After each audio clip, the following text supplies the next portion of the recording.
Em 22 de junho de 1940, no mesmo vagão de trem de Compiègne, onde a Alemanha havia assinado sua rendição em 1918, a França capitulou diante do Terceiro Reich. A campanha havia durado apenas 6 semanas, desde o início da ofensiva em 10 de maio até a assinatura do armistício. Um exército considerado entre os mais poderosos da Europa desmoronou frente a uma estratégia que combinava blindados, aviação e velocidade de uma forma que ninguém havia testado antes a essa escala. Para o alto comando alemão, aquilo não foi apenas uma vitória militar. Foi a confirmação de que sua máquina de guerra funcionava melhor que a de qualquer rival continental. Mas esse triunfo escondia um paradoxo que terminaria definindo o resto da guerra. Quanto mais bem-sucedida a Wehrmacht se mostrava, menos espaço sobrava para seus próprios generais na tomada de decisões. Adolf Hitler, que havia duvidado e vacilado durante o planejamento da campanha francesa, saiu dela convencido de seu próprio gênio estratégico. A partir daquele momento, ele começou a desconfiar cada vez mais do Estado-Maior, a intervir diretamente em decisões táticas e a tratar as advertências de seus oficiais como demonstrações de covardia ou falta de fé. Essa dinâmica, documentada nos diários do chefe do Estado-Maior do Exército, Franz Halder, e nas memórias de vários comandantes de campo, foi corroendo com os anos a capacidade da Alemanha de corrigir erros estratégicos antes que eles se transformassem em catástrofes. O verão de 1940 foi um momento de excepcional ambiguidade. Hitler, satisfeito com a vitória e convencido de que a Grã-Bretanha pediria a paz por iniciativa própria, mostrou-se durante várias semanas mais passivo do que o habitual diante das decisões militares, deixando que seus generais discutissem entre si as opções para a próxima fase da guerra. Foi um parêntese breve, mas real, no qual o Estado-Maior teve mais margem de manobra do que jamais teria depois. O que teria acontecido se esse parêntese tivesse se prolongado, se o grupo de generais que desenhou a vitória sobre a França tivesse conservado o controle efetivo da estratégia alemã nos meses e anos seguintes?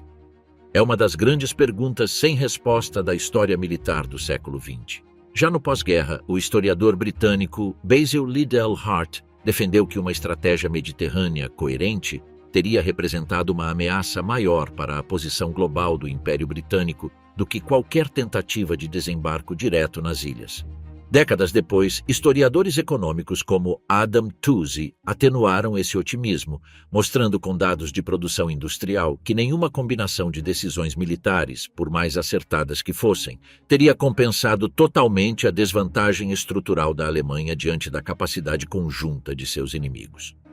Entre esses dois polos, o do cálculo estratégico puro e o dos limites econômicos inapeláveis, move-se a pergunta que percorre este episódio. E para abordá-la com rigor, é preciso começar entendendo como o poder estava realmente distribuído dentro da máquina de guerra alemã no verão de 1940.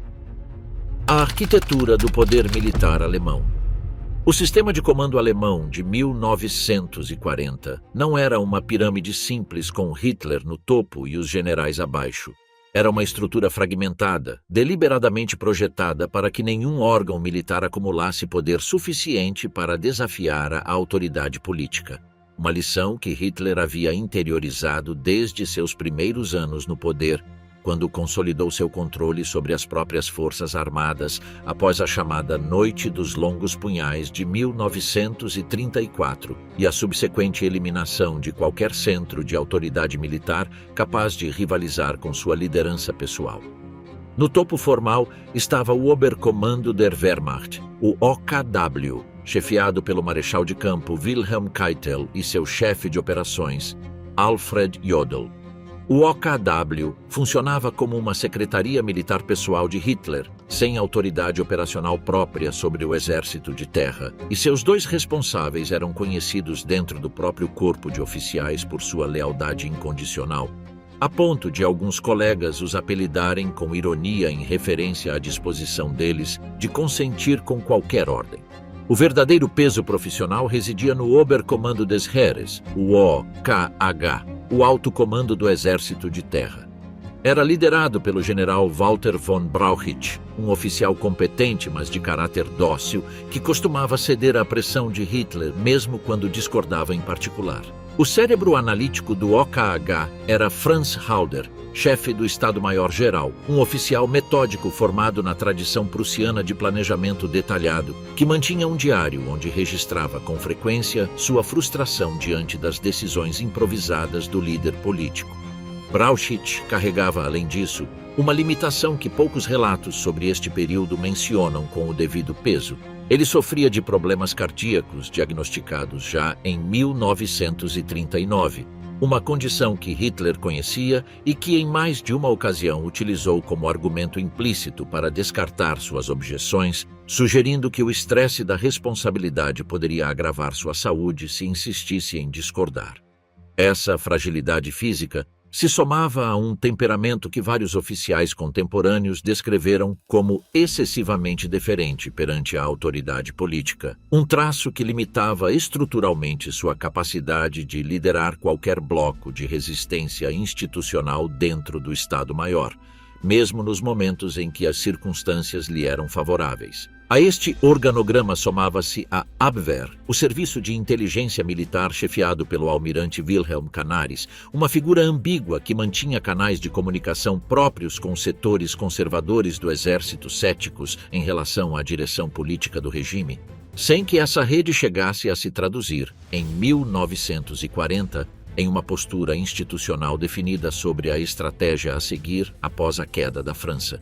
Abaixo deles operava um grupo de comandantes de campo que haviam adquirido enorme prestígio durante a campanha da França. Gerd von Rundstedt, no comando do grupo de exércitos A, era o oficial de maior patente e experiência, representante da velha aristocracia militar prussiana. Erich von Manstein havia sido o autor intelectual do plano que permitiu cruzar as Ardenas e surpreender os aliados, embora sua proposta inicial tenha sido rejeitada pelo próprio Halder antes de se impor por outras vias. Heinz Guderian havia demonstrado na prática o potencial das divisões Panzer à frente de um avanço que muitos generais tradicionais consideravam temerário. Erwin Rommel, ainda um comandante de divisão naquele momento, havia mostrado uma agressividade tática que chamou a atenção de Hitler. A isso somavam-se duas forças com interesses próprios. A Kriegsmarine, comandada pelo grande almirante Erich Raeder, era consciente de sua inferioridade numérica frente à Royal Navy e pressionava, desde antes da queda da França, por uma estratégia mediterrânea como alternativa mais viável do que um confronto naval direto no Canal da Mancha. A Luftwaffe, sob Hermann Göring, combinava poder militar real com um peso político que nenhum general de terra podia igualar, já que Göring era também o segundo homem do regime e marechal do Reich. Essa fragmentação tinha uma função política precisa. Hitler havia construído o sistema para que cada força dependesse de sua arbitragem e para que nenhuma coalizão de generais pudesse lhe apresentar uma frente unificada. Foi exatamente essa estrutura que, na prática, impediu que, mesmo nos momentos de maior margem de manobra do Estado-Maior, surgisse um bloco coeso capaz de impor uma linha estratégica própria por um período prolongado. Antes mesmo da capitulação francesa, já havia ocorrido um episódio que antecipava a tensão que estaria por vir. No final de maio de 1940, com o Corpo Expedicionário Britânico e boa parte do primeiro exército francês encurralados contra o mar em Dunkerque, as divisões Panzer de Guderian e Rundstedt estavam em posição de aniquilar as forças encurraladas. Em 24 de maio, Hitler ordenou a interrupção do avanço blindado, uma decisão conhecida como a Ordem de Cessar-Fogo de Dunkerque, deixando que a Luftwaffe de Göring se encarregasse do trabalho final. Os motivos dessa ordem continuam sendo debatidos pelos historiadores.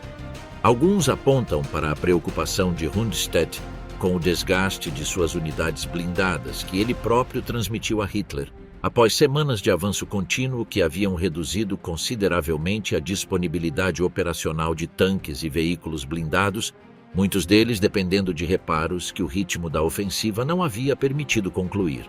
Outros assinalam a ambição pessoal de Göring, que queria que sua força levasse o mérito da vitória final, apresentando a Hitler um argumento segundo o qual a Luftwaffe poderia completar por si só a destruição das forças encurraladas, sem a necessidade de arriscar mais blindados terrestres em um terreno pantanoso pouco adequado para operações mecanizadas.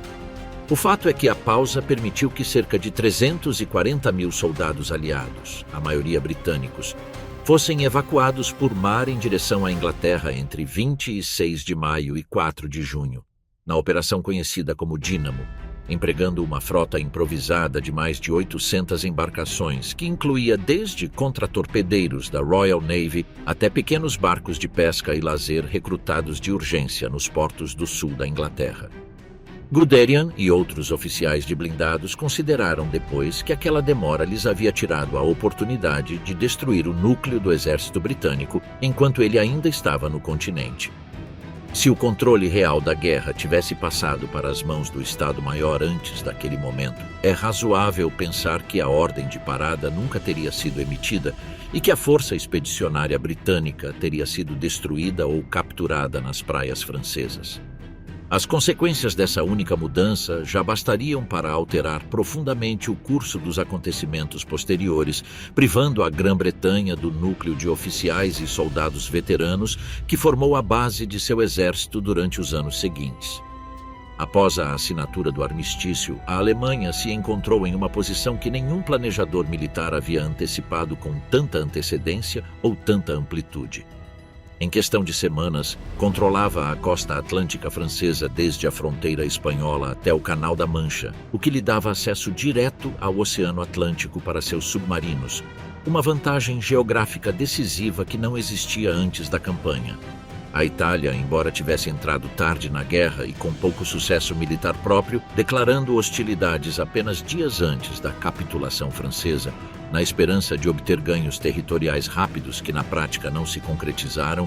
trazia um fronte adicional no Mediterrâneo. A União Soviética continuava atada ao Pacto de Não Agressão assinado em agosto de 1939, que também incluía protocolos secretos de divisão de influência na Europa Oriental, que ambas as potências respeitavam de forma cautelosa, e os Estados Unidos permaneciam formalmente neutros, embora já fornecessem apoio material à Grã-Bretanha por meio de mecanismos legais que contornavam com crescente flexibilidade as leis de neutralidade aprovadas pelo próprio Congresso americano nos anos anteriores. Nesse contexto, o Estado-Maior alemão identificou, em julho de 1940, 4 linhas estratégicas possíveis, todas elas discutidas em documentos internos que se conservam nos arquivos militares. A primeira era uma invasão direta das Ilhas Britânicas, a opção que terminaria sendo conhecida como Operação Leão Marinho. A segunda era uma campanha indireta, centrada no Mediterrâneo, destinada a cortar as comunicações do Império Britânico com suas colônias e domínios através do Canal de Suez. A terceira era uma guerra de desgaste baseada no bloqueio submarino e aéreo das Ilhas Britânicas, sem necessidade de invasão terrestre. A quarta, defendida por uma minoria dentro do próprio governo, consistia em buscar uma paz negociada com Londres que reconhecesse as conquistas alemãs no continente em troca de garantias sobre o Império Britânico. Hitler, na realidade histórica, não escolheu de forma decidida nenhuma dessas opções durante o verão de 1940. Ordenou preparativos para a invasão, fixou e adiou várias vezes a data da Leão Marinho, autorizou de forma tímida alguns passos em direção à estratégia mediterrânea, sem comprometer recursos suficientes, e manteve aberta de maneira informal a possibilidade de uma paz negociada, convencido de que Churchill terminaria cedendo ou seria derrubado por uma facção mais favorável a um acordo. Essa indecisão, que se prolongou por meses, foi precisamente o que permitiu que o Estado-Maior desenvolvesse planos alternativos com bastante detalhe, mesmo que nenhum tenha chegado a ser executado com a prioridade que seus autores consideravam necessária. O armistício de junho de 1940 deixou a França dividida em uma zona ocupada ao norte e a oeste, e uma zona nominalmente independente ao sul, governada a partir da cidade termal de Vichy pelo Marechal Philippe Pétain. Esse governo conservava, ao menos no papel, o controle de um império colonial que incluía a Argélia, a Tunísia e o Marrocos no norte da África, além de possessões na África Ocidental, na Indochina e em várias ilhas do Caribe, junto com uma frota de guerra que havia evitado cair intacta em mãos alemãs, graças a uma cláusula do armistício que deixava os navios sob controle francês em portos do Mediterrâneo e da África Ocidental. Essa frota transformou-se imediatamente em uma obsessão britânica. Em 3 de julho de 1940, apenas 11 dias após o armistício, a Royal Navy atacou a principal esquadra francesa ancorada em Mers el-Kebir, na costa argelina, afundando ou inutilizando vários encouraçados e causando a morte de cerca de 1.300 marinheiros franceses, em uma operação projetada para impedir que esses navios caíssem eventualmente sob controle alemão ou italiano. O ataque, longe de favorecer os aliados em termos políticos, gerou um ressentimento profundo dentro da Marinha Francesa em relação ao seu antigo parceiro, um ressentimento que o governo de Vichy explorou para justificar uma postura de maior distanciamento, embora não de aliança aberta em relação a Londres. Um Estado-Maior alemão focado na prioridade mediterrânea teria fortes incentivos para explorar diplomaticamente esse ressentimento, buscando uma colaboração mais estreita com Vichy que superasse os termos mínimos do armistício, em particular, o acesso às bases navais e aéreas da Tunísia e da Argélia, muito mais próximas de Malta e da rota para a Líbia do que qualquer base disponível em território espanhol. Essa via de colaboração de fato foi explorada realmente em uma reunião entre Hitler e Pétain em Montoire, em 24 de outubro de 1940, apenas um dia após o fracasso de Hendaye com Franco, sem que chegasse a produzir compromissos firmes, já que Pétain temia as represálias coloniais britânicas e as ambições territoriais italianas sobre a Tunísia, uma região que Roma reivindicava como própria desde antes da guerra. Uma diplomacia militar mais sistemática, que oferecesse garantias concretas sobre a integridade do Império Colonial Francês diante das pretensões italianas, em troca de bases aéreas e navais no norte da África, teria mais chances de sucesso do que a abordagem dispersa e contraditória que caracterizou a política externa alemã real em relação a Vichy durante 1940, dividida entre as exigências da Itália, as reticências do próprio Pétain e a falta de uma linha coerente vinda de Berlim. Convém assinalar que essa via de colaboração com Vichy não estava isenta de limites próprios. O governo francês, mesmo ressentido com Londres por Mers el-Kebir, continuava considerando humilhantes as condições do armistício e desconfiava profundamente das intenções alemãs a longo prazo sobre o resto de seu território metropolitano, o que impunha um teto realista a qualquer grau de cooperação que Vichy estivesse disposto a oferecer sem garantias políticas explícitas sobre a futura soberania francesa. Garantias que o próprio regime nazista, por sua natureza ideológica, nunca esteve disposto a conceder de forma vinculante. A via mediterrânea.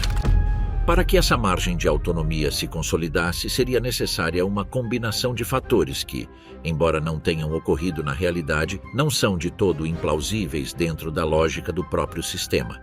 O primeiro seria um Hitler ainda mais absorvido pela dimensão política e diplomática da vitória, ocupado em negociar a nova ordem europeia, receber homenagens e preparar discursos, enquanto delega de maneira mais ampla e prolongada o planejamento operacional concreto, na dupla Brauchitsch e Halder, respaldados por Rundstedt como principal voz dos comandantes de campo. O segundo fator seria uma maior coesão entre as diferentes forças das Forças Armadas. Na realidade, o Exército, a Marinha e a Aviação competiram por recursos e protagonismo durante todo o verão de 1940, o que facilitou para que Hitler atuasse como árbitro final entre posições divergentes. Se Raeder, representando a Marinha, e Brauchitsch, junto a Halder, representando o Exército, tivessem alcançado um acordo precoce sobre a prioridade mediterrânea em detrimento da invasão direta, teriam apresentado a Hitler uma recomendação conjunta muito mais difícil de descartar do que as propostas divididas e às vezes contraditórias que efetivamente lhe chegaram.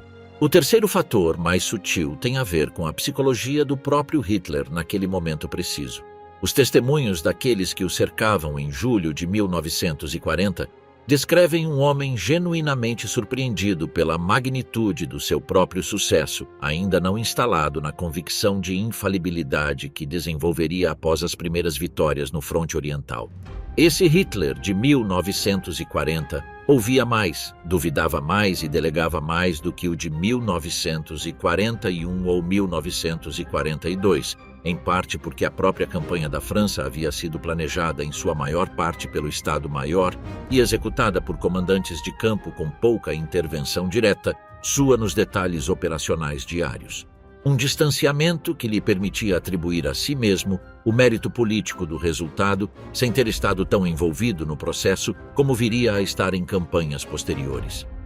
Bastaria que esse estado de espírito se prolongasse por mais alguns meses, reforçado por uma recomendação militar unificada e coerente, para que o centro de gravidade das decisões estratégicas se deslocasse de forma duradoura em direção ao Estado-Maior, sem a necessidade de qualquer ato de rebeldia explícita ou de qualquer mudança formal no organograma do poder. O primeiro efeito de um Estado-Maior com maior autonomia teria sido um exame muito mais rigoroso da viabilidade da Leão Marinho. Os documentos preparatórios reais dessa operação revelam problemas que os próprios generais do Exército, sem necessidade de qualquer informação adicional, já conheciam em julho de 1940.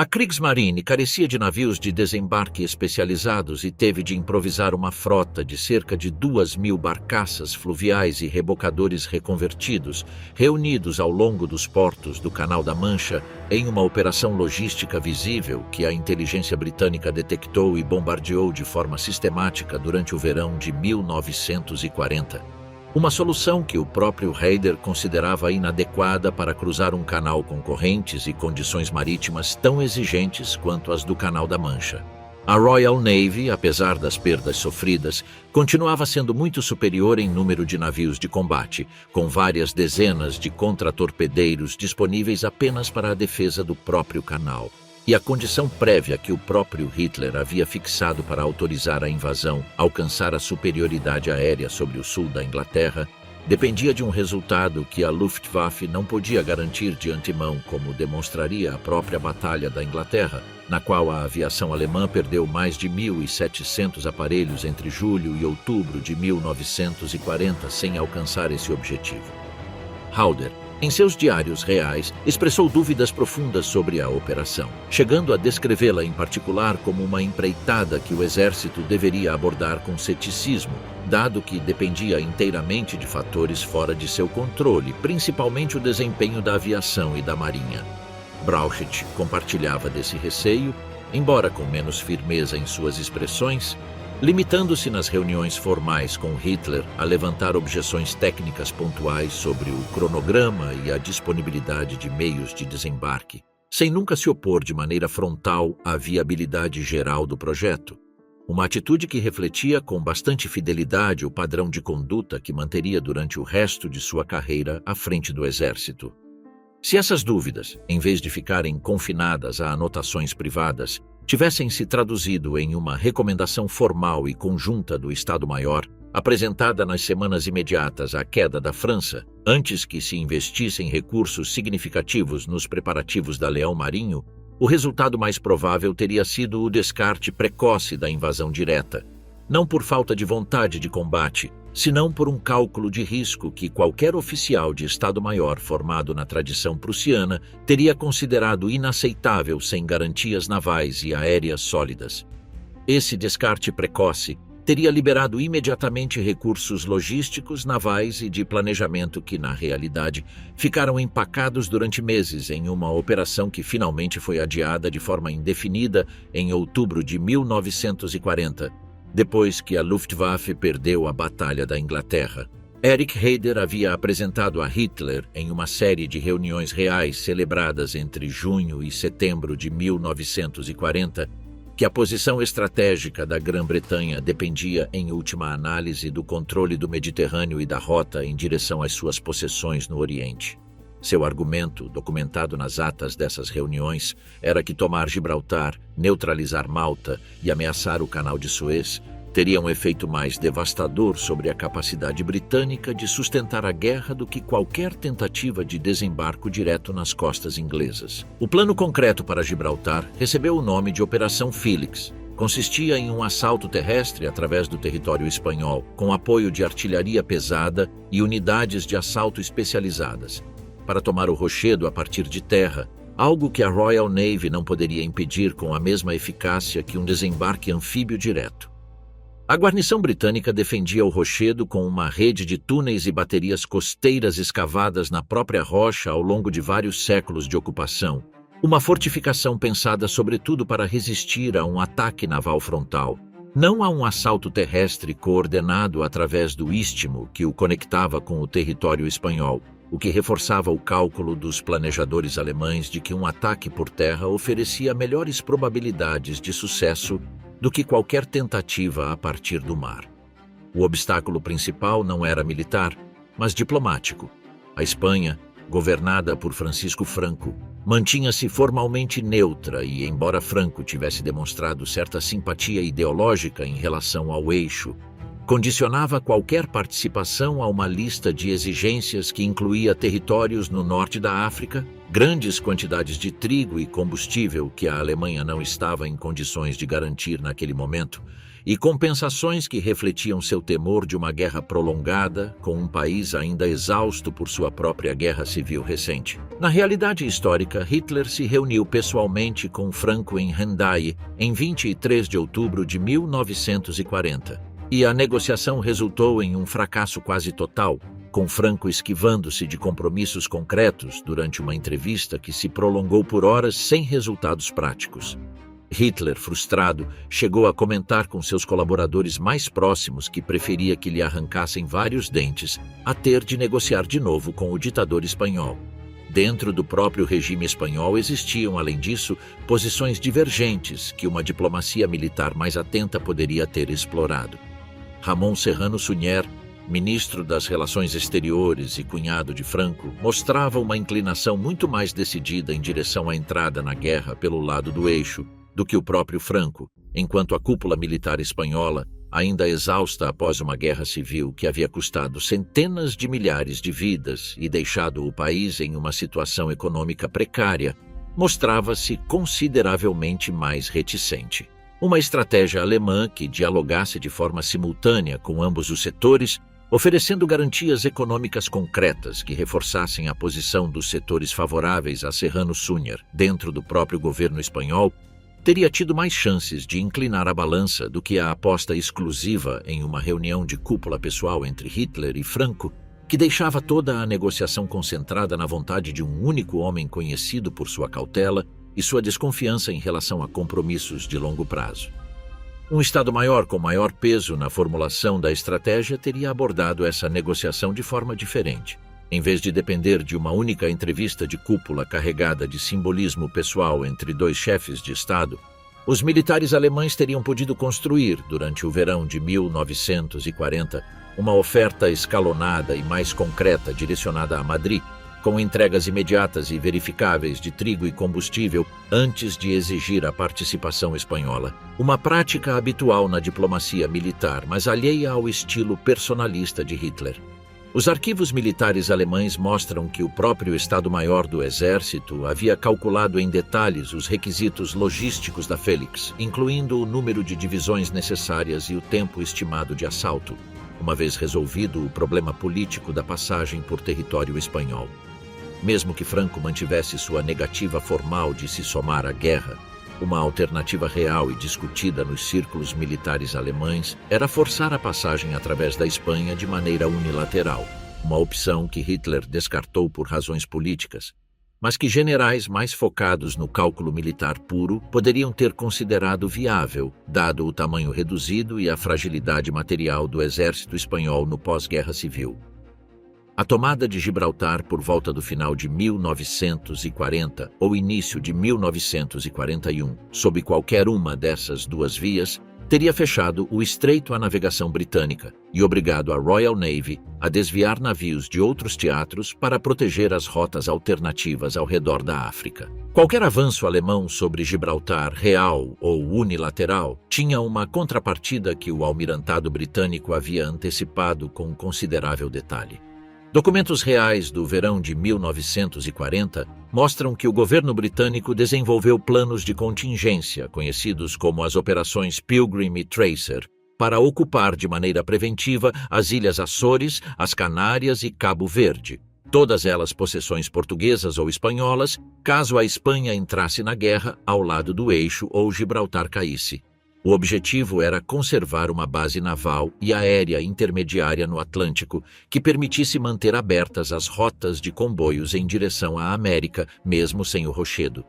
Isso significa que a perda de Gibraltar, longe de representar um colapso total e imediato da posição naval britânica no Atlântico Oriental, teria provocado, com alta probabilidade, uma resposta compensatória quase imediata, deslocando o ponto de fricção geográfico mais ao sul e a oeste, em direção a um arquipélago português que Lisboa, governada por um regime neutro sob Antônio de Oliveira Salazar, não estava em condições de defender por si mesma frente a nenhuma das duas potências. Um Estado-Maior alemão atento a essa possibilidade teria de considerar, como parte da mesma operação que assegurasse Gibraltar,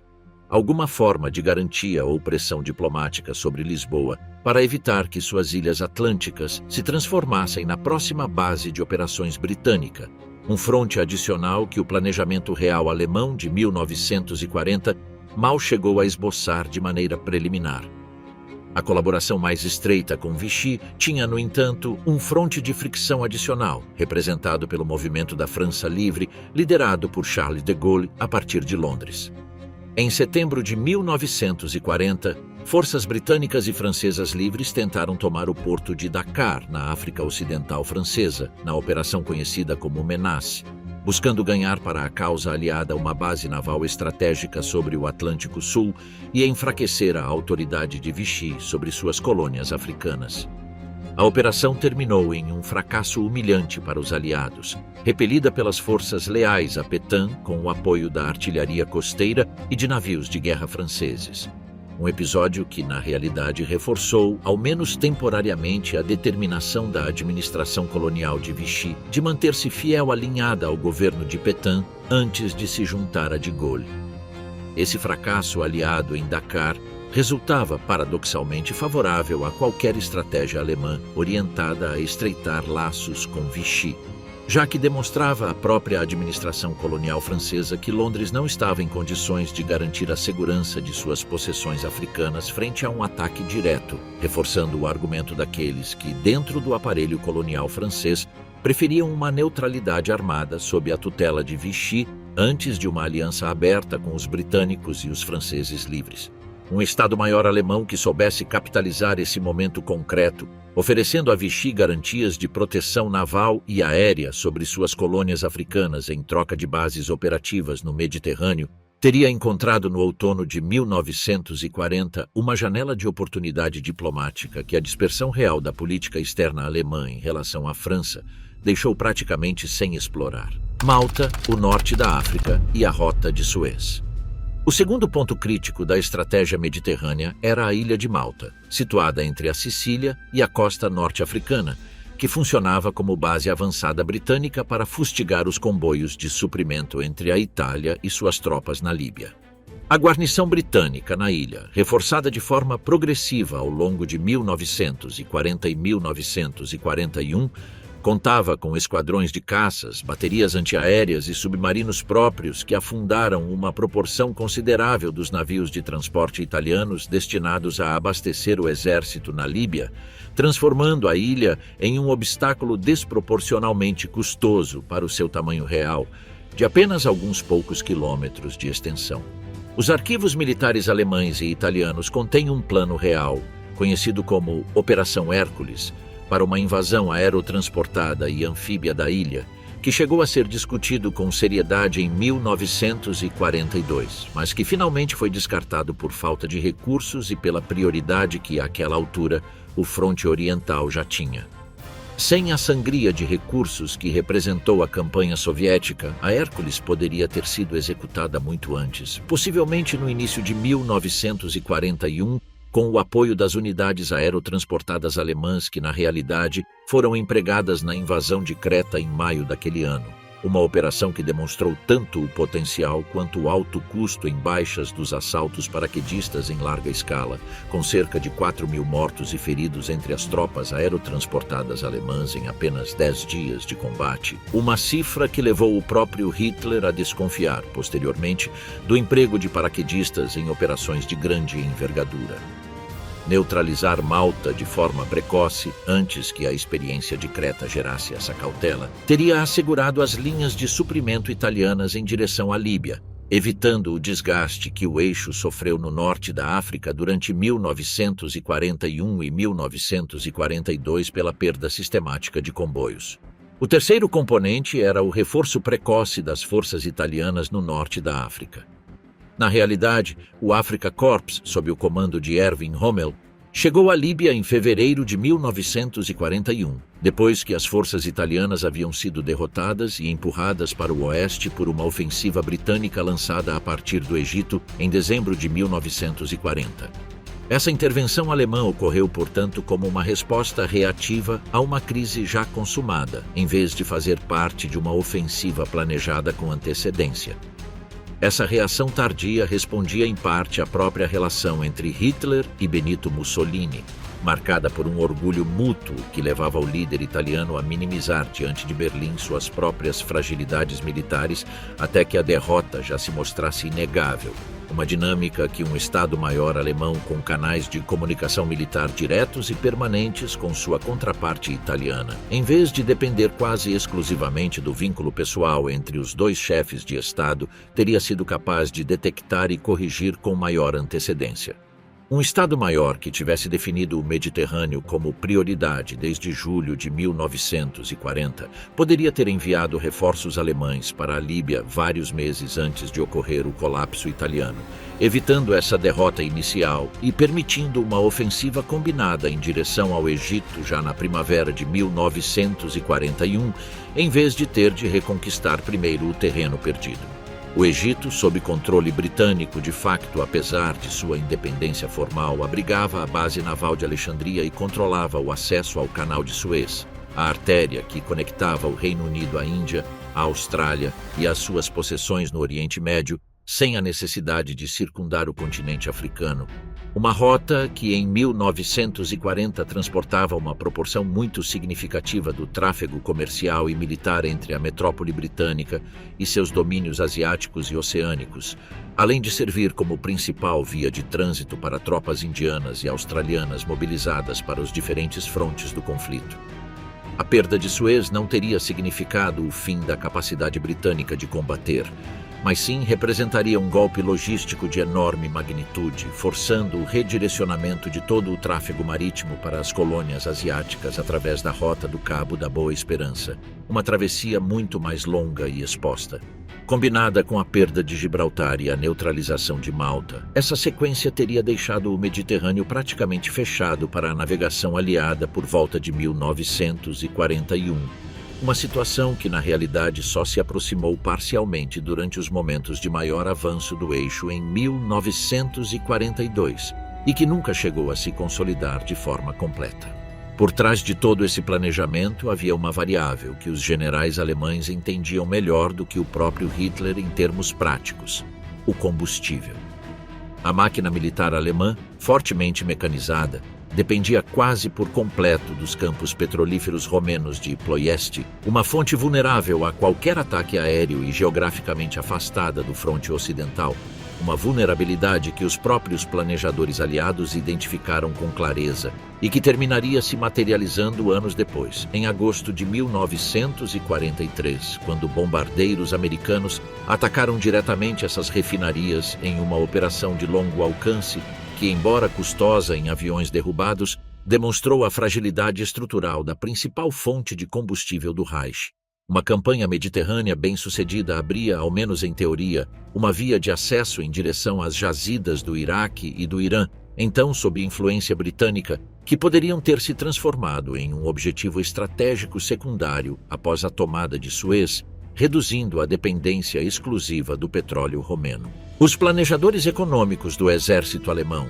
organizados dentro de uma secretaria específica do Estado-Maior dedicada à economia de guerra, já haviam apontado em 1940 a fragilidade da posição energética do Reich diante de uma guerra prolongada. O próprio general Georg Thomas, responsável por essa secretaria, enviou em 1941 um relatório real alertando que uma campanha contra a União Soviética, longe de resolver o problema energético alemão no curto prazo, poderia agravá-lo, já que o tempo necessário para colocar em produção os campos petrolíferos do Cáucaso superaria com folga qualquer janela de vitória rápida que a própria Wehrmacht considerava viável. Esse relatório não chegou a condicionar de forma decisiva o planejamento de Hitler para a campanha. Uma campanha que, paradoxalmente, buscava assegurar o petróleo do Cáucaso, mas que exigia um esforço logístico que consumia muito mais combustível do que esses campos poderiam ter compensado no curto prazo.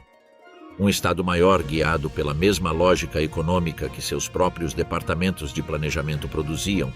teria dado prioridade a consolidar fontes de combustível acessíveis e de menor risco militar imediato, como as do Mediterrâneo Oriental, antes de embarcar em uma campanha terrestre da escala que representava a União Soviética. A Batalha do Atlântico e o Dilema Soviético. Enquanto se desenvolvia a pressão sobre o Mediterrâneo, existia outra via de estrangulamento econômico da Grã-Bretanha que não dependia de Gibraltar nem de Suez: a guerra submarina. A queda da França entregou à Kriegsmarine algo de que ela carecia por completo antes de junho de 1940. Bases operativas diretas sobre o Oceano Atlântico, em portos como Brest, Lorient e Saint-Nazaire, situados várias centenas de quilômetros mais perto das rotas de comboios do que qualquer porto alemão no Mar do Norte ou no Báltico. O almirante Karl Dönitz, no comando da frota de submarinos, explorou essa vantagem geográfica durante a segunda metade de 1940 e boa parte de 1941, no que a própria tripulação dos submarinos chegou a chamar de Período Feliz, uma fase de afundamentos massivos de navios mercantes aliados com perdas relativamente baixas para a frota submarina alemã. A ausência de uma sangria de recursos em direção a Leão Marinho durante o verão de 1940 e o adiamento ou a reformulação da campanha soviética teriam liberado capacidade industrial para acelerar o programa de construção de submarinos que Dönitz reivindicava de forma insistente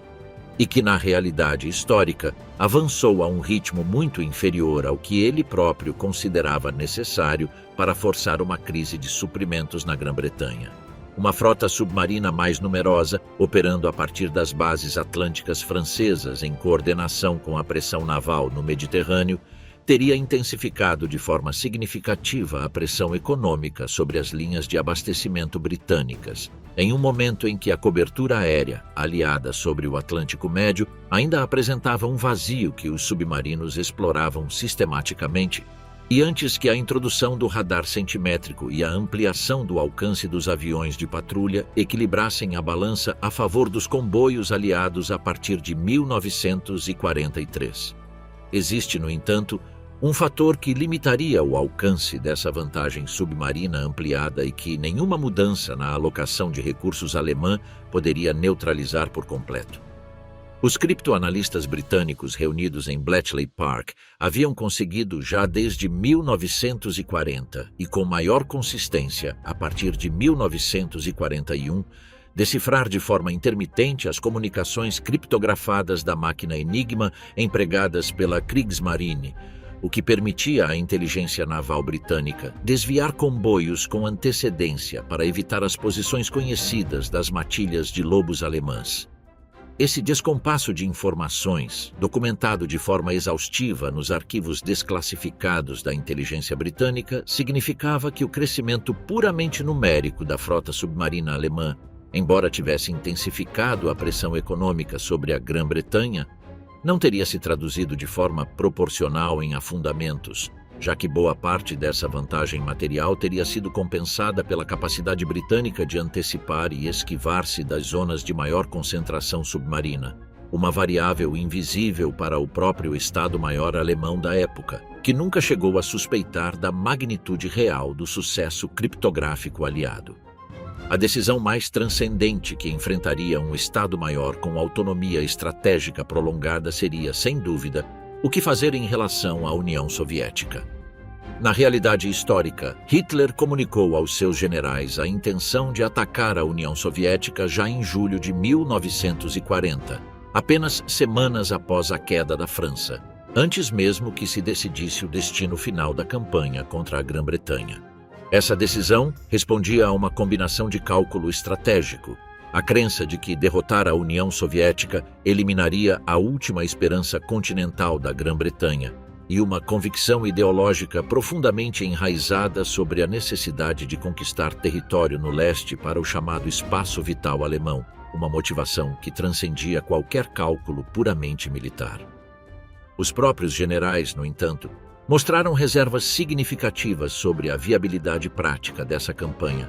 Halder, em seus diários, registrou estimativas sobre o tamanho do exército soviético que se mostraram gravemente equivocadas, subestimando tanto o número de divisões disponíveis quanto a capacidade de mobilização industrial soviética nos Urais, erros que contribuíram decisivamente para o fracasso posterior da campanha. Mas, além desses erros de cálculo, vários oficiais de Estado-Maior expressaram em particular sua inquietude por abrir um segundo fronte terrestre de semelhante magnitude sem ter resolvido antes a guerra com a Grã-Bretanha, uma preocupação clássica de manual militar sobre os riscos de combater simultaneamente em dois frontes, uma lição que a própria história militar alemã da Primeira Guerra Mundial deveria ter deixado gravada na doutrina do corpo de oficiais. Convém, além disso, lembrar que do lado soviético, as purgas militares ordenadas por Stalin entre 1937 e 1938 haviam eliminado ou rebaixado uma proporção enorme do corpo de oficiais superiores do Exército Vermelho, uma circunstância que em 1940 ainda pesava sobre sua capacidade de comando,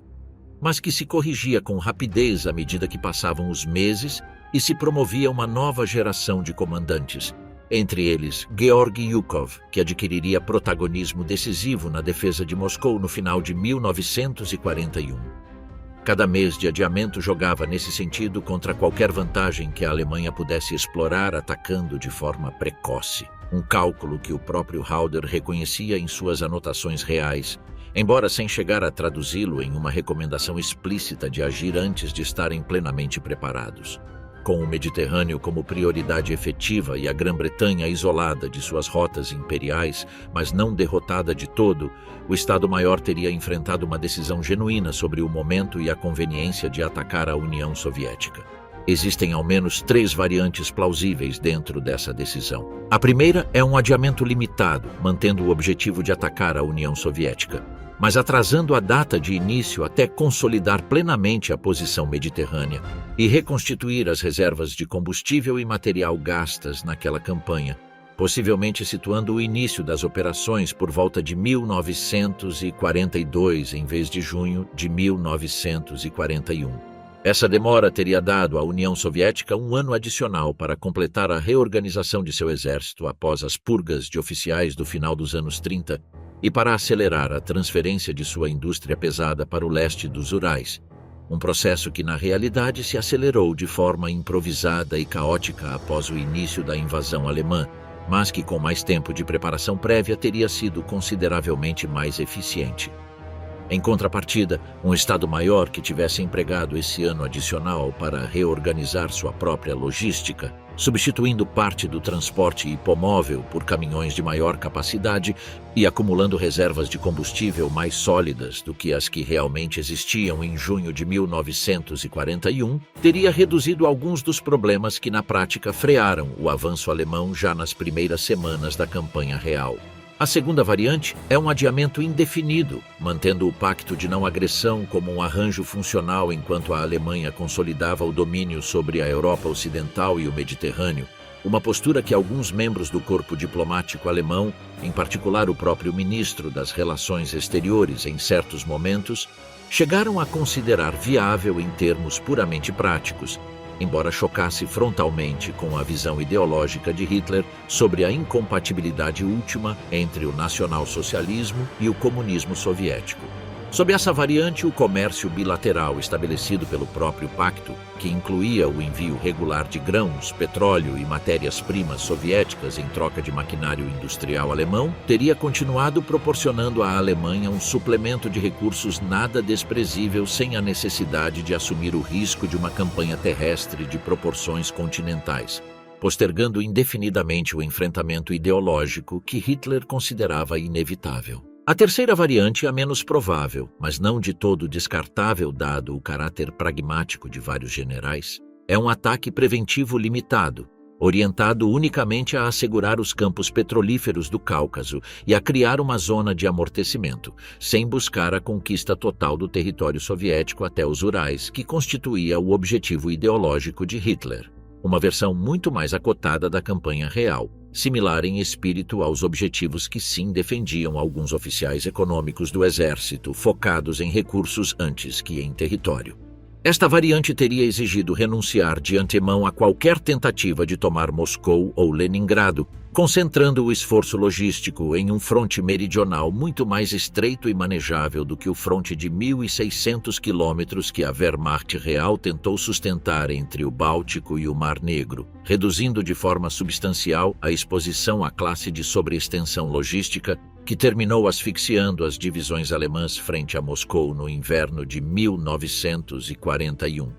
Qualquer uma dessas três variantes teria representado uma alteração profunda em relação ao curso real dos acontecimentos, nos quais a Barbarossa foi lançada em 22 de junho de 1941, com o objetivo declarado de destruir o Estado soviético em uma campanha relâmpago de poucos meses. Um objetivo que a própria experiência posterior demonstraria completamente fora de alcance dadas as dimensões do território e a capacidade de resistência soviética, evidenciada na Batalha de Moscou em dezembro de 1941, quando o avanço alemão parou definitivamente às portas da capital soviética após esgotar suas reservas logísticas e enfrentar a primeira grande contraofensiva do Exército Vermelho. O petróleo do Oriente Médio e a diplomacia com Londres. Uma vez assegurado o controle sobre Suez, a próxima peça lógica do tabuleiro mediterrâneo era o Iraque, formalmente independente, mas sob forte influência britânica, e com jazidas petrolíferas que representavam uma alternativa de grande valor frente à dependência exclusiva da Romênia. Em abril de 1941, na realidade histórica, um golpe militar liderado pelo oficial Rashid Ali al-Gailani derrubou o governo iraquiano favorável aos britânicos e instaurou um regime com simpatias declaradas em relação ao eixo, buscando apoio alemão para resistir à previsível reação militar britânica. A Alemanha, com seus recursos já comprometidos nos preparativos da Barbarossa e na campanha dos Balcãs, só pôde oferecer um respaldo simbólico, canalizado através de aeródromos na Síria controlada por Vichy, antes que as forças britânicas, na operação conhecida como Exporter, derrubassem Rashid Ali em maio daquele mesmo ano e ocupassem a própria Síria para evitar que a situação se repetisse. O próprio Estado-Maior alemão havia elaborado, de fato, um plano denominado Sonderstab F, sob o comando do general Helmut Felmy, concebido especificamente para coordenar o apoio militar a movimentos favoráveis ao eixo no Iraque e no mundo árabe, mas esse órgão careceu na realidade dos meios de transporte aéreo e das bases intermediárias necessárias para projetar força de maneira efetiva tão longe das linhas alemãs, dependendo inteiramente da boa vontade de Vichy para ceder o uso de aeródromos sírios, uma disposição que o próprio governo de Pétain outorgou apenas de forma parcial e tardia, por temor a uma represália britânica direta contra o resto de seu império colonial. Com a ofensiva sobre o Egito já consolidada meses antes e sem a pressão simultânea de uma iminente campanha soviética que absorvesse a atenção do alto comando, o levante de Rashid Ali poderia ter recebido um respaldo militar alemão muito mais substancial, incluindo unidades aéreas e de terra deslocadas diretamente da Líbia ou de Creta, com o objetivo de assegurar as jazidas de Kirkuk e Mossul antes que Londres pudesse reagir com a mesma celeridade que mostrou na realidade. Um Iraque sob influência do eixo, somado ao controle de Suez, teria completado uma faixa contínua de pressão sobre as possessões britânicas no Oriente Médio, complicando seriamente a posição britânica em uma região que, além do petróleo, garantia o acesso terrestre em direção à Índia através da Pérsia. Enquanto se desenvolvia a pressão mediterrânea, persistia a pergunta sobre se a Grã-Bretanha poderia ser forçada a uma paz negociada sem a necessidade de invasão direta. Na realidade histórica, Dentro do Gabinete de Guerra britânico, produziu-se em maio de 1940, antes mesmo da queda da França, um debate documentado entre Winston Churchill e o ministro das Relações Exteriores, Lord Halifax, sobre a conveniência de explorar uma mediação através da Itália que pudesse conduzir a negociações de paz com a Alemanha. Essa discussão se desenvolveu durante várias sessões do gabinete, celebradas entre 26 e 28 de maio, em um momento em que a situação do exército britânico na França parecia catastrófica e antes que se conhecesse o sucesso relativo da evacuação de Dunquerque, o que adicionava uma pressão extra sobre os ministros reunidos. Churchill opôs-se com firmeza e a proposta foi finalmente descartada, consolidando a linha de resistência total que definiria a posição britânica durante o resto da guerra. Essa discussão, no entanto, revela que a determinação britânica de continuar a guerra não era unânime nem estava completamente assegurada no verão de 1940, especialmente entre certos setores da classe política e econômica britânica que viam com preocupação o custo humano e material de uma guerra prolongada contra um inimigo que já controlava todo o continente europeu. Uma estratégia mediterrânea bem-sucedida, que privasse a Grã-Bretanha do acesso fácil aos seus recursos coloniais e aumentasse de forma sustentada a pressão econômica sobre a ilha, sem a epopeia defensiva associada a uma batalha da Inglaterra que terminou fortalecendo o moral britânico após a vitória aérea da Royal Air Force, poderia ter alimentado com maior força essas vozes favoráveis à negociação. Não obstante, convém matizar as expectativas sobre essa via. Churchill havia construído sua liderança precisamente sobre a recusa a negociar e contava com um respaldo parlamentar sólido após a crise de maio de 1940. Além disso, os Estados Unidos, embora formalmente neutros, já forneciam apoio material substancial através de acordos como o de contratorpedeiros por bases navais, assinado em setembro de 1940. E avançavam em direção a um compromisso cada vez maior que culminaria na Lei de Empréstimo e Arrendamento de março de 1941.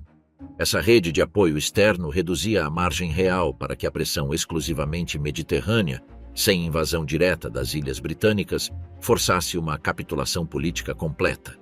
Existe, contudo, um matiz adicional que merece atenção. A resistência britânica de 1940 esteve profundamente ligada à narrativa da Batalha da Inglaterra, a defesa aérea que culminou com a derrota da Luftwaffe em setembro daquele ano e que consolidou tanto o moral interno quanto a imagem internacional da Grã-Bretanha como potência capaz de resistir sozinha. Se o Estado-Maior tivesse priorizado o Mediterrâneo desde o princípio, evitando comprometer recursos significativos em uma campanha aérea sobre o sul da Inglaterra, destinada em última instância a respaldar uma invasão que de todos os modos seria descartada,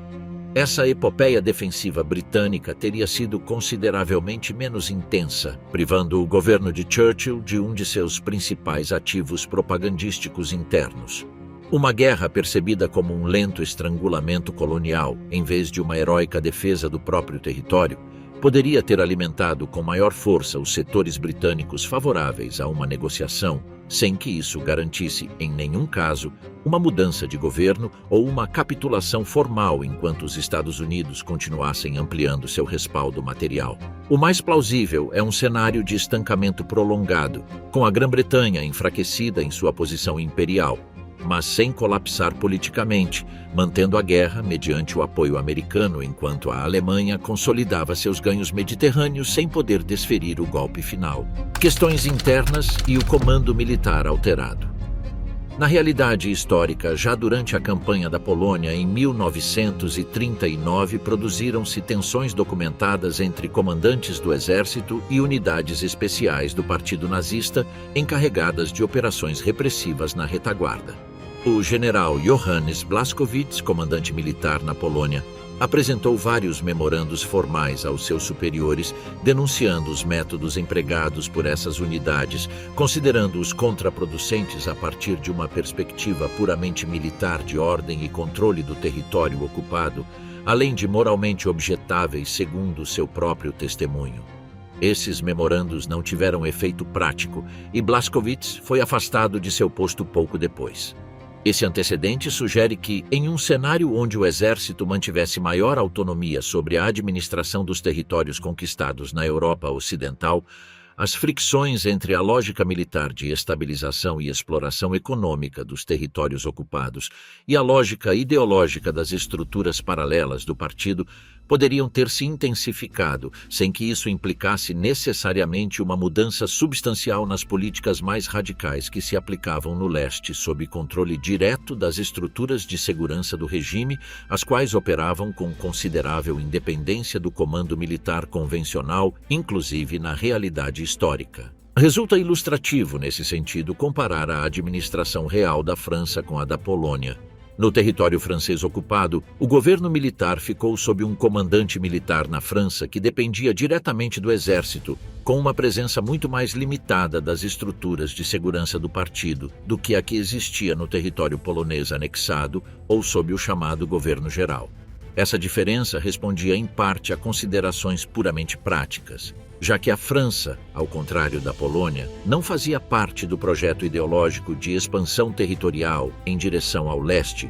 e sua população não estava sujeita às mesmas políticas de reorganização racial que o regime aplicava em território polonês e, mais adiante, soviético. Essa mesma lógica de administração diferenciada aplicou-se também, com matizes próprios, na Bélgica e nos Países Baixos, onde o exército manteve durante os primeiros anos da ocupação um controle administrativo mais direto do que o que teria em territórios destinados desde o início a uma colonização racial planejada pelas próprias estruturas do partido. Um Estado-Maior com maior autoridade sobre a administração dos territórios ocidentais teria tido, portanto, mais margem real para impor sua própria lógica de governo militar na França, Bélgica e Países Baixos. Uma situação que não se replicaria automaticamente no leste, onde o projeto ideológico do regime mantinha uma prioridade que nenhum general, por muita autonomia estratégica que exercesse sobre o planejamento militar, estava em condições de reverter por completo.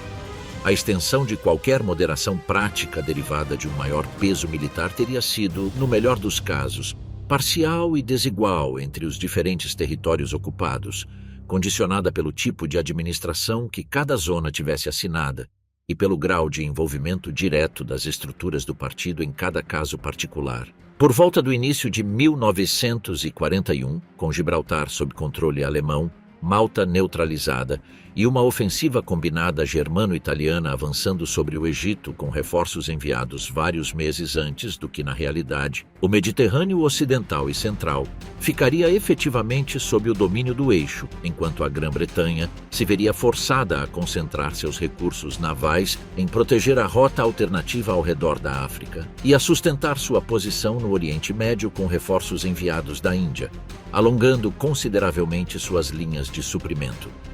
A entrada da Itália em uma posição de maior fortaleza relativa, graças ao reforço alemão precoce, poderia ter evitado, além disso, os reveses que sofreu realmente nos Balcãs frente à Grécia no final de 1940. Uma campanha que, na história real, obrigou a Alemanha a intervir em abril de 1941 para resgatar seu aliado, atrasando em várias semanas o início da Barbarossa e consumindo recursos que de outro modo teriam sido destinados ao fronte do leste. Se a prioridade estratégica alemã estivesse centrada no Mediterrâneo desde o princípio, é plausível que se tivesse proporcionado apoio logístico à Itália para sua campanha grega desde o início, evitando o colapso italiano que forçou a intervenção de resgate. Quanto ao fronte soviético, sob qualquer uma das variantes de adiamento descritas anteriormente, a campanha contra a União Soviética, se finalmente fosse lançada, ocorreria em condições diferentes das reais. Um início em 1942, em vez de 1941, teria coincidido com uma União Soviética melhor preparada militarmente, mas também com uma Alemanha que já teria resolvido em grande medida a questão britânica no Mediterrâneo, liberando reservas e reduzindo o risco estratégico de um conflito em dois frontes simultâneos em larga escala.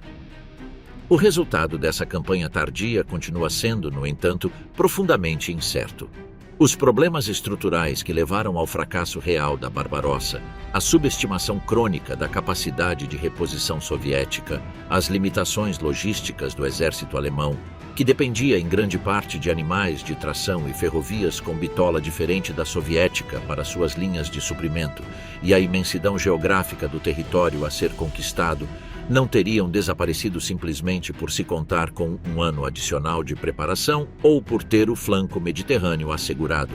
Enquanto isso, os Estados Unidos seguiriam sua própria trajetória em direção à participação no conflito, marcada pela tensão crescente com o Japão no Pacífico, um processo praticamente independente das decisões estratégicas alemãs na Europa. O ataque japonês a Pearl Harbor em 7 de dezembro de 1941 se manteria como um ponto fixo nesta cronologia alternativa, já que respondia a uma lógica geopolítica própria centrada no controle de recursos no Sudeste Asiático e na rivalidade com os Estados Unidos no Pacífico, sem relação direta com o curso dos acontecimentos europeus. Existe, no entanto, um matiz que merece atenção dentro dessa lógica japonesa. O governo de Tóquio observava com atenção o desempenho europeu de seu parceiro do eixo antes de decidir o momento e a direção exata de sua própria expansão, já que uma Alemanha percebida como claramente dominante sobre o império colonial europeu reforçava o argumento dentro do próprio gabinete japonês de que as possessões britânicas, francesas e holandesas no Sudeste Asiático ficariam sem respaldo metropolitano efetivo. Um controle alemão consolidado sobre o Mediterrâneo e o Oriente Médio, somado a uma Grã-Bretanha visivelmente debilitada em sua capacidade de sustentar simultaneamente vários frontes imperiais, poderia ter reforçado essa leitura japonesa sem a necessidade de coordenação direta entre Berlim e Tóquio, embora não exista evidência de que tal cenário tivesse adiantado ou atrasado de forma substancial o cronograma que o Japão já tinha traçado de maneira autônoma para sua própria expansão em direção à Malásia, Singapura e Índias Orientais holandesas, decisões que respondiam sobretudo à sua própria necessidade de petróleo e borracha após o embargo comercial americano de 1941. A entrada dos Estados Unidos na guerra contra a Alemanha, declarada em 11 de dezembro de 1941 por decisão de Hitler em solidariedade ao seu aliado japonês, também se manteria como um fato provável, dado que essa decisão respondeu mais à lógica dos compromissos do eixo e à própria avaliação ideológica de Hitler sobre o papel dos Estados Unidos no conflito do que a um cálculo estritamente derivado da situação no fronte europeu. A partir desse ponto, o peso crescente da produção industrial americana, canalizado para a Grã-Bretanha e eventualmente para a União Soviética através da lei de empréstimo e arrendamento, se transformaria em um fator cada vez mais determinante, independentemente dos sucessos alemães específicos no Mediterrâneo ou da data exata em que se tivesse lançado ou evitado a campanha contra a União Soviética. Esse peso crescente teria de se manifestar mais cedo ou mais tarde em uma ofensiva aliada destinada a recuperar terreno no próprio Mediterrâneo.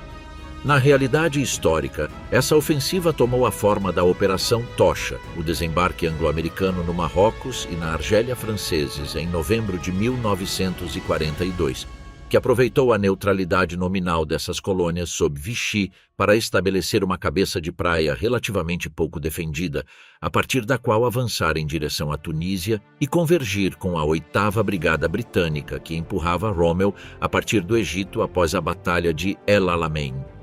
Com a Argélia e a Tunísia sob controle efetivo do eixo, graças a uma colaboração mais estreita com Vichy, negociada desde 1940, e com o Egito já perdido para os britânicos desde 1941,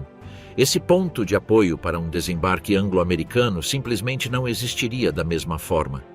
Os planejadores aliados teriam sido obrigados a buscar uma via de reingresso alternativa ao continente europeu, possivelmente através das Ilhas Atlânticas previamente ocupadas como medida preventiva ou mediante uma operação de maior envergadura e risco diretamente sobre a costa ibérica, atrasando de forma considerável o cronograma real da reconquista aliada do Mediterrâneo, que na história efetiva culminou com a invasão da Sicília em julho de 1943. E a entrada no próprio território italiano 2 meses depois. Esse atraso não teria alterado, no entanto, a direção-geral da guerra por volta de 1944 e 1945. A acumulação de capacidade industrial aliada, combinada com a eventual entrada em combate da União Soviética sob qualquer uma das variantes consideradas, teria continuado empurrando o conflito em direção a um desgaste que os ganhos mediterrâneos alemães, por mais significativos que fossem em termos de posição geográfica e de recursos energéticos, não estavam em condições de reverter por si sós. No entanto, a estabilidade de um Estado-Maior com autoridade estratégica prolongada dependia de um grau de coesão interna que a própria história das relações entre os generais alemães desse período torna difícil sustentar por muito tempo. Brauchitsch carecia do temperamento necessário para manter unido um grupo de personalidades tão fortes como Rundstedt, Guderian, Manstein e Rommel, cujas rivalidades profissionais e diferenças de critério tático já eram evidentes durante a própria campanha da França. Guderian, em particular, manteve conflitos recorrentes com superiores que considerava excessivamente cautelosos, enquanto Rommel desenvolveu um estilo de comando independente que, em várias ocasiões reais, o levou a agir à margem das diretrizes de seus superiores diretos no norte da África. A isso somava-se o peso político de Göring, cuja posição como marechal do Reich e segundo homem do regime lhe outorgava uma influência sobre Hitler que nenhum general do exército podia igualar, mesmo que seu critério militar se mostrasse com frequência questionável, como demonstrou realmente sua gestão da Batalha da Inglaterra e, mais adiante, da ponte aérea de Stalingrado. E de maneira ainda mais decisiva estava a estrutura paralela de poder representada por Heinrich Himmler e as SS, que operavam com crescente autonomia em relação ao comando militar convencional e que constituíam, em última análise, a verdadeira garantia de segurança pessoal do regime frente a qualquer tentativa de concentração de poder por parte do corpo de oficiais tradicional. Outros nomes ilustram a mesma fragmentação. Walter von Reichenau, comandante de exército com simpatias ideológicas em relação ao regime muito mais explícitas do que as de Rundstedt, ou Brauchitsch, representava dentro do próprio corpo de generais uma corrente disposta a colaborar estreitamente com os objetivos políticos de Hitler, em contraste com a reserva mais tradicional de outros oficiais de origem aristocrática. Günther von Klug, que chegaria a marechal de campo, manteve ao longo da guerra uma posição ambígua entre a lealdade institucional e certa simpatia tardia em relação aos círculos que conspiravam contra Hitler. Rommel, por sua vez, oferece um exemplo concreto de como a disciplina hierárquica do exército alemão convivia com uma margem real de insubordinação tática entre comandantes bem-sucedidos. Em várias ocasiões documentadas durante a campanha do norte da África, avançou além do que suas próprias linhas de suprimento podiam sustentar, desafiando as instruções explícitas do próprio Estado-Maior em Berlim, que considerava esses avanços um risco logístico desnecessário, sem que isso lhe custasse uma sanção séria, enquanto seus resultados no campo de batalha continuassem sendo favoráveis. Essa mesma divisão de lealdades estouraria de maneira definitiva em 20 de julho de 1944, quando um grupo de oficiais, entre eles Klaus von Stauffenberg, tentou assassinar Hitler em um atentado que fracassou por margem estreita, revelando que a tensão entre uma parte do corpo de oficiais e a liderança política do regime, longe de ser uma hipótese de história alternativa, havia sido uma corrente real e persistente durante toda a guerra, embora nunca organizada nem coesa o suficiente para alterar o rumbo dos acontecimentos antes desse ponto tardio. Estes fatores sugerem que, mesmo no cenário mais favorável para a autonomia militar, a situação teria sido inerentemente instável e provavelmente temporária. Hitler, assim que qualquer revés significativo ocorresse, fosse no Mediterrâneo, em uma eventual campanha soviética tardia ou na gestão diplomática com a Espanha e a Itália, teria tanto a disposição pessoal quanto os instrumentos institucionais para reafirmar seu controle direto sobre a estratégia militar, retomando o padrão que efetivamente se consolidou na realidade a partir de 1941, quando começou a assumir de maneira explícita o comando supremo das operações, prescindindo cada vez mais da opinião de seu Estado-Maior. O limite estrutural, economia de guerra e o peso dos Estados Unidos. Além das decisões estratégicas concretas, existe um fator que historiadores econômicos como Richard Overy documentaram de maneira exaustiva e que condiciona qualquer exercício de história alternativa sobre este período.